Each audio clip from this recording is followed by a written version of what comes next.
حضرت موسیٰ علیہ السلام نے خود ہمیشہ کمبل رکھا۔ حضرت عیسیٰ علیہ السلام ہمیشہ جامہ صوف پہنتے تھے۔ حضرت موسیٰ علیہ السلام نے بیت المقدس کو خانقاہ بنا دیا، یہاں اسرار الہی بیان کیے جاتے تھے۔ پھر ہمارے محمد رسول اللہ صلی اللہ علیہ وسلم کا ورود مسعود ہوا، حضور نے بھی وہی طریقہ استعمال کیا۔ ملت ابیکم ابراہیم، تمہارے باپ ابراہیم کا یہی طریقہ تھا۔ آپ نے خود کو گوشۂ مسجد نبوی میں موتقف کر لیا۔ اصحاب میں جو سالکان راہ طریقت تھے، ان سے وہیں راز و نیاز کی باتیں ہوتیں۔ یہاں وہ رموز و اسرار الہی کے تذکرہ ہوتے جو بڑے بڑے فصحائے عرب کے ذہن سے بالا تھے۔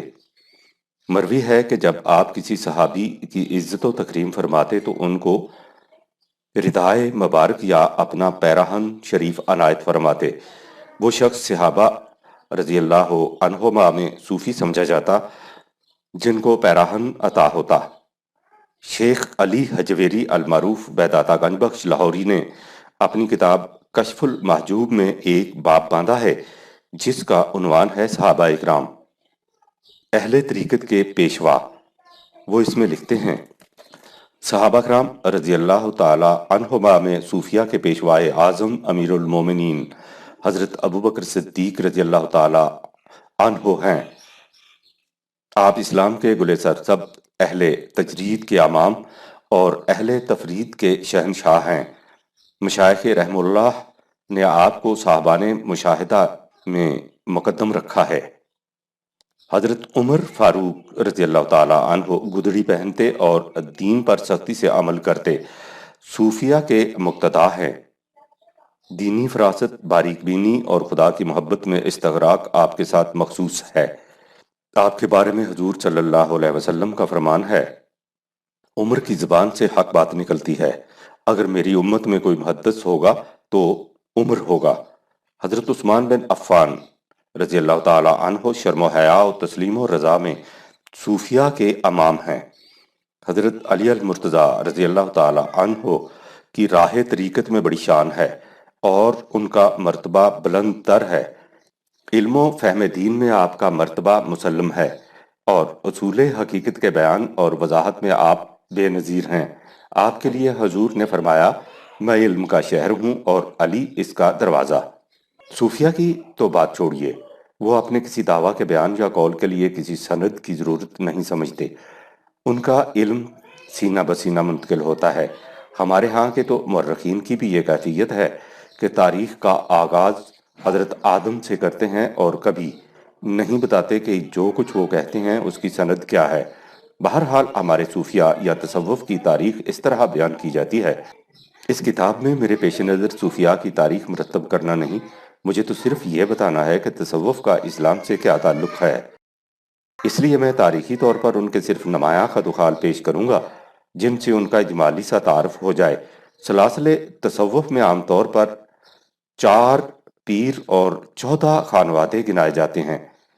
پہلا پیر حضرت علی رضی اللہ تعالی عنہ، دوسرا پیر خواجہ حسن بصری، تیسرا پیر خواجہ حبیب اجمی اور چوتھا پیر عبد الواحد بن زید کرخی۔ 14 خانوادے حسب ذیل شمار کیے جاتے ہیں۔ نمبر 1 سلسلہ حبیبی، پیروان حبیب اجمی۔ نمبر 2 تیغوری، پیروان بایزید بستامی۔ نمبر 3 کرخی، پیروان معروف کرخی۔ نمبر 4 جنیدی، پیروان جنید بغدادی۔ نمبر 5 سکتی، پیروان سری سکتی۔ نمبر 6 گازرونی، پیروان حنیف گازرونی۔ نمبر 7 فردوسی، پیروان نجم الدین کبرا۔ نمبر 8 ترتوسی، پیروان عبد الفرح ترتوسی۔ نمبر 9 سہروردی، پیروان ضیاء الدین سہروردی۔ نمبر 10 زیدی، پیروان عبد الواحد بن زید کوفی۔ نمبر 11 ایازی، پیروان فضیل بن ایاز۔ نمبر 12 ادہمی، پیروان ابراہیم ادہم بلخی۔ نمبر 13 حبیری، پیروان امین الدین حبیری۔ نمبر 14 چشتی، ابو اسحاق چشتی شامی۔ ان کے علاوہ کچھ اور خانوادے بھی مشہور ہیں، مثلاً قادریہ، شاذلیہ، مولویہ، نقشبندیہ، حلاجیہ، قلندریہ، سہروردیہ، پیروان شیخ شہاب الدین سہروردی۔ اس مقام پر مناسب معلوم ہوتا ہے کہ جن صوفیاء کا ذکر اوپر آیا ہے ان کے اور ان کے علاوہ اسی پایا کے دیگر صوفیاء کے متعلق یہ بتا دیا جائے کہ وہ کس زمانے میں ہو گزرے ہیں۔ ممتاز صوفیاء کی فہرست۔ نمبر 1، دوسری صدی ہجری، حضرت ابراہیم بن ادہم، وفات 162 ہجری، اور حضرت رابعہ بصری، وفات 185 ہجری۔ نمبر 2، تیسری صدی ہجری، حضرت معروف کرخی، وفات 206 ہجری، حضرت ذوالنون مصری، وفات 265 ہجری، حضرت سری سکتی بغدادی، وفات 259 ہجری، حضرت باجزید بستامی، وفات 261 ہجری، حضرت جنید بغدادی، وفات 298 ہجری، حضرت سہیل بن عبداللہ تستری، وفات 283 ہجری۔ نمبر 3، چوتھی صدی ہجری، حضرت ابو بکر شبلی، وفات 334 ہجری، حضرت ابو القاسم کشیری، وفات 182 ہجری، حضرت ابو اسحاق ابراہیم بن شعبان، وفات 348 ہجری، منصور حلاج، وفات 309 ہجری۔ نمبر 4، پانچویں صدی ہجری، حضرت علی حجویری المعروف بیداتا گنج بخش لاہوری، وفات 465 ہجری۔ نمبر 5، چھٹی صدی ہجری، حضرت امام غزالی، وفات 505 ہجری، حضرت شیخ عبد القادر جیلانی، وفات 561 ہجری، حضرت شیخ فرید الدین عطار، وفات 572 ہجری۔ نمبر 6، ساتویں صدی ہجری، حضرت خواجہ معین الدین چشتی اجمیری، وفات 633 ہجری، شیخ اکبر محی الدین ابن عربی، وفات 638 ہجری، حضرت خواجہ فرید الدین گنج شکر، وفات 670 ہجری، حضرت مولانا جلال الدین رومی، وفات 673 ہجری۔ نمبر 7، آٹھویں صدی ہجری، حضرت خواجہ نظام الدین اولیاء، وفات 725 ہجری۔ نمبر 8، 10ویں 11ویں صدی ہجری، حضرت خواجہ باقی باللہ، وفات 1012 ہجری۔ نمبر 9، 11ویں صدی ہجری، حضرت مجدد الف ثانی سرہندی، وفات 1034 ہجری۔ نمبر 10، 12ویں صدی ہجری، حضرت شاہ ولی اللہ محدث دہلوی، وفات 1176 ہجری۔ یہ حضرات مختلف ممالک سے متعلق تھے، لیکن حضرات صوفیاء اکرام کی سب سے زیادہ مشہور یا کم از کم ہمارے ہاں مشہور ہستیاں ہندوستان میں پائی جاتی ہیں۔ ان میں سے چند ایک کے اسماء گرامی درج ذیل ہیں۔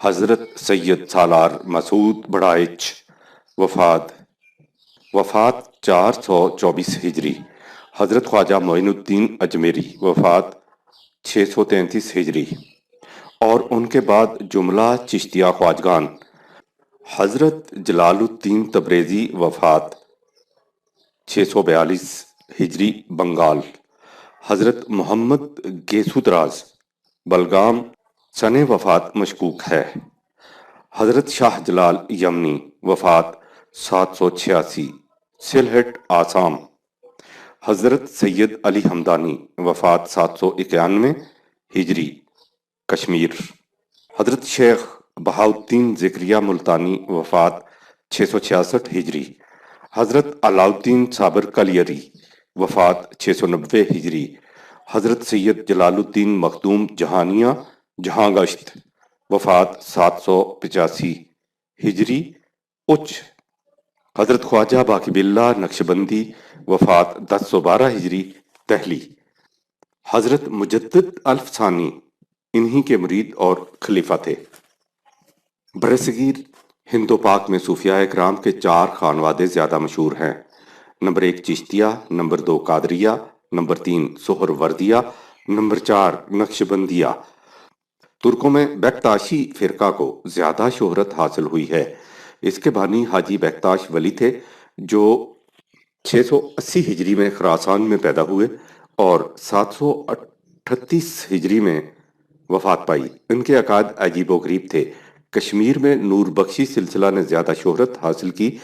اس کے بانی سید محمد بن عبداللہ تھے، پیدائش 795 ہجری، اور لقب ان کا نور بخش تھا۔